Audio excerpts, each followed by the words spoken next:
فرح اسطوري عارم وعرمرم راحته تيم رحلات السندباد عشان تنقل لكم الفرح المميز عهد بنت المنتج محمد سعدي رئيس شركة الخدمات الإعلامية. وكان الفرح في منطقة الهرم المميزة وحضروا لفيف من النجوم المميزين تامر حسني عمرو دياب، وده باين ايلون ماسك اللي بيغني ده.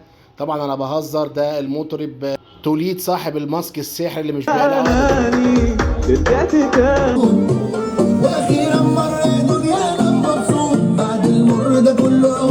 وطبعا ما يحلاش الفرح الا من نجم الكبير محمود العسيلي اللي اشدى بمجموعه كبيره جدا من احلى اغانيه في الفرح اللي بسطت الجميع. اسمعوا كده قال ايه.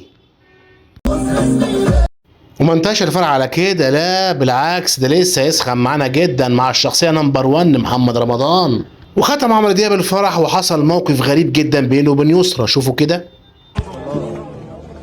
طيب لا يا حبيبي، انا سعدي النهارده، سعدي حبيبي اعظم حاجه، مبروك.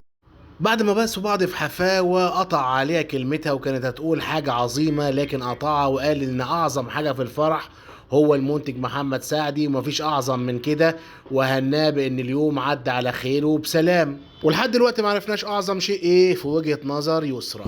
اليوم عدى اهو، اليوم عدى، ما تنساش.